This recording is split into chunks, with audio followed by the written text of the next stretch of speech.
Houston's Outstanding Teen, and I am so excited to have this conversation with you guys today. Good morning, Alexa. How are you doing? I'm doing very well. I've had a very relaxing and nice week. I've got to see all my sisters again, so that's really nice. Awesome.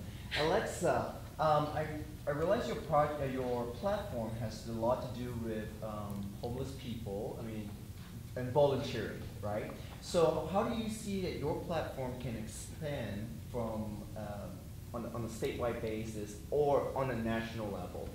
So the wonderful thing about my platform is that it's so versatile. The message of it is that volunteering is not just a one-dimensional thing. And what I did with my nonprofit organization is I specifically geared it towards the plight of the homeless in Texas. However, the main message, which is using your time, talent, or treasure to help serve other people, can be used on a national level because everybody can apply something that they have, some type of blessing to help serve others, and that's really what I'm trying to get across. So multiple of you that are competing this week have their own nonprofit. What I want to know is what sets yours apart in your opinion? So I started my nonprofit organization when I was only 13 years old. I had no idea that I wanted to go into pageantry. I actually couldn't have imagined being here today. So I guess the unique thing about my nonprofit is that I started it just out of a pure want to help to serve other people when I was younger. So I think that's really cool, not knowing anything about, having to have a platform when you're younger, but just being inspired by the individuals around me, specifically my family, my parents, who were huge philanthropists, and really wanting to serve other people at such a young age. So with it being, I think it's amazing because homelessness is such a huge epidemic. And I have two questions for you. Number one, why do you think homelessness is such a huge epidemic at this time? Well, there are multiple reasons. Each person is different. Each situation is different, and but it is just exploding on such a yes, level. sir. So I guess one of the main reasons is a lack of education. So my family is are huge advocates for education, and it's really wonderful to see that my family has inspired me to pursue my education so much, and the Miss America organization inspiring other young women to do so as well.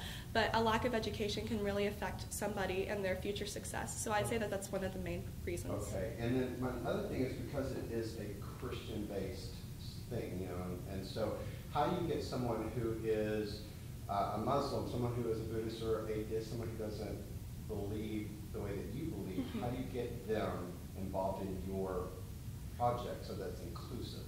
So I'm so glad you asked that question because I really want to get the message across that though it's Christian-based because it's from me and that's my life and that's my faith and it's so important to me, Project Christ to me means project love, hope, and kindness, and really just outreach in your community. So it doesn't just have to be applied to people that happen to be Christians.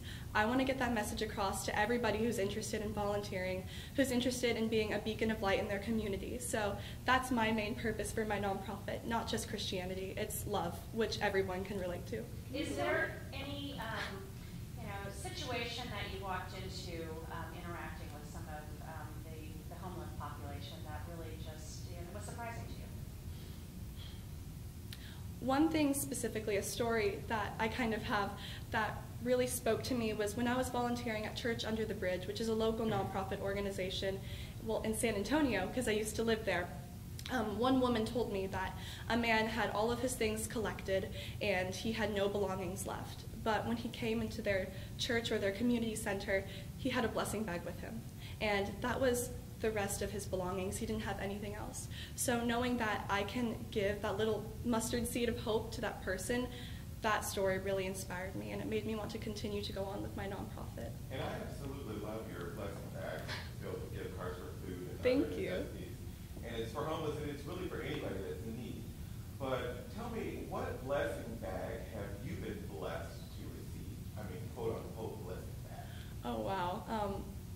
I guess support from the people around me, from my peers, from my family. I'm so blessed to have such a supportive family. They are a huge part of my life, obviously because they're my family, but also just having that support system, having those people that love me and encourage me. And when I first started Project Christ, I wasn't sure if other people wanted to help. I was 13, having a sleepover and making blessing bags at the same time kind of seemed like an oddball idea for someone my age.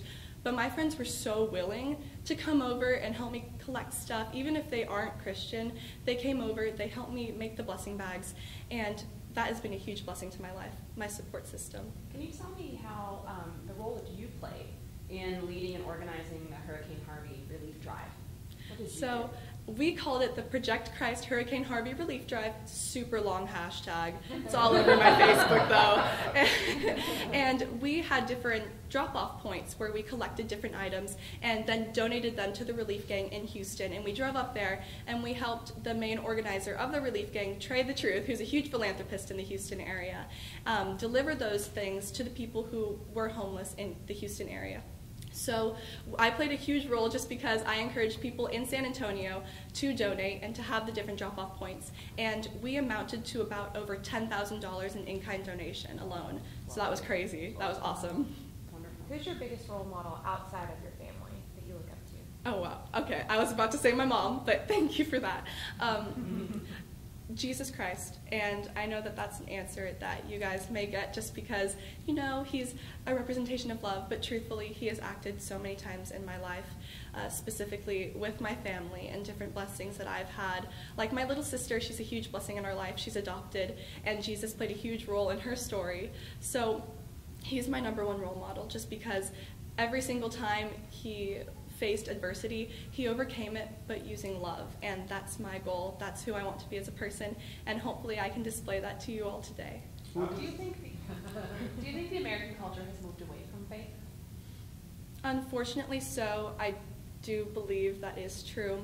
I think the stigma that comes around with faith is being dogmatic about your religion, and I truthfully just think that the American culture has moved more towards materialism, and I think that that's something that we can definitely remedy if we have more positive youth role models, encouraging our upcoming generations to really take a hold of what faith stands for to them, and understanding that it doesn't have to be enforcing your beliefs on somebody else. So my favorite quote from my mother actually is, "You can never force someone into believing what you believe in, but can only love them through your words and actions." Which sex do you think has it easier in our culture? And have you ever wished that you were the opposite sex? I think it'd be definitely interesting to experience what it'd be like to be the opposite sex. However, I really do love being a woman, and I think that it's very empowering, especially in this day and age when women are having so many new opportunities. This, I guess, for example, with the Miss America organization. But other than that, we empower each other, and I think that that's so cool. So I wouldn't say that any sex has the upper hand just because we are taking our lead as powerful, strong women today, and I think that's so inspiring. So your resume says that you have an award-winning British accent. Yes. Would you be willing to demonstrate for us? Okay, thank you for asking me this. I was really excited.